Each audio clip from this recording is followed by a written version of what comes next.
যদি তার ফাঁসি দেওয়ার ক্ষেত্রে কেউ বলে এসে যে আজকে যদি তাকে ফাঁসি দেওয়া হয় তাহলে কালকে যে আমাকে ফাঁসি দেওয়া হবে না, এর নিশ্চয়তা কোথায়?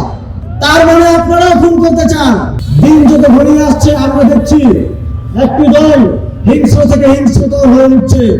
17 বছর বাংলাদেশের মানুষের উপরে অত্যাচার চালানো আওয়ামী লীগকে নির্বাচনে ফিরিয়ে আনার জন্য বিএনপির সর্বোচ্চ নেতারা বিভিন্ন জায়গায় সাক্ষাৎকার দিচ্ছেন।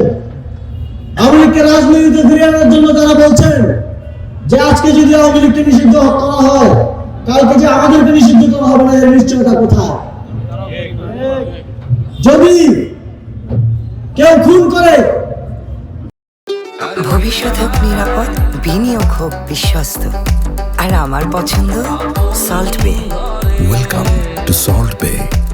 যদি তার ফাঁসি দেওয়ার ক্ষেত্রে কেউ বলে এসে যে আজকে যদি তাকে ফাঁসি দেওয়া হয় তাহলে কালকে যে আমাকে ফাঁসি দেওয়া হবে না, এর নিশ্চয়তা কোথায়? তার মানে আপনারাও খুন করতে চান। তার মানে আপনারাও জুলাইতে যে গণহত্যা সাজিত হয়েছে আবার তা করার চিন্তা আপনাদের মাথায় রয়েছে।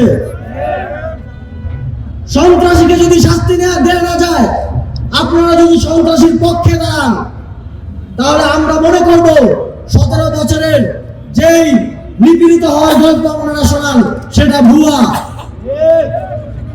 যে সন্ত্রাসীকে প্রশ্রয় দেয়, সন্ত্রাসীর পাশে দাঁড়ায়, তার অপরাধও সমান। বাংলাদেশের জনগণ এবারের নির্বাচনে ফ্যাসিবাদীদের বিরুদ্ধে তাদের ভোটাধিকার প্রয়োগ করবে এবং ফ্যাসিবাদীদেরকে যারা সহায়তা করছে, যারা শেখ হাসিনা পালিয়ে যাওয়ায় কষ্ট পায়, যারা শেখ হাসিনাকে আবার ফিরিয়ে আনতে চায়, তাদের বিরুদ্ধে ভোটাধিকার প্রয়োগ করবে। সরকারি বন্ধুগণ, এবারের নির্বাচনে গণভোট বাংলাদেশের ভবিষ্যৎ, আপনাদের ভবিষ্যৎ, আমাদের ভাগ্য পরিবর্তনের জন্য গণভোট এসেছে। আপনারা নির্বাচনের উৎসবে গণভোটে হ্যাঁ ভোট দিবেন, এটা আমরা বিশ্বাস করি। আপনাদের ন্যায্য মজুরি আদায় করতে, আপনাদের ন্যায্য অধিকার আদায় করতে গণভোটে হ্যাঁ ভোটে ভোট দিতে হবে। যদি ঘুষ ছাড়া, মামা চাচা ছাড়া চাকরি পেতে চান, আপনাদের সন্তানদের ভবিষ্যৎ, সুন্দর ভবিষ্যৎ দেখতে চান, তাহলে গণভোটে হ্যাঁ ভোট দিতে হবে। যদি ব্যাংক লুটেরাদের থেকে, ভূমিদস্যুদের থেকে রক্ষা পেতে চান, তাহলে হ্যাঁ ভোটে ভোট দিতে হবে।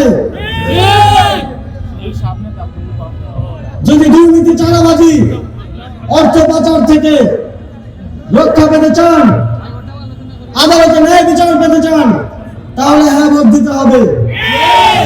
আমরা দেখছি দেশের বিভিন্ন স্থানে আমাদের মা বোনদের নিরাপত্তা সংখ্যা তৈরি করছে একটি দল। যদি মা বোনদের নিরাপত্তা নিশ্চিত করতে চান তাহলে 12 ফেব্রুয়ারি শাপলাকলি এবং গণভোটে হ্যাঁ ভোট দিতে হবে।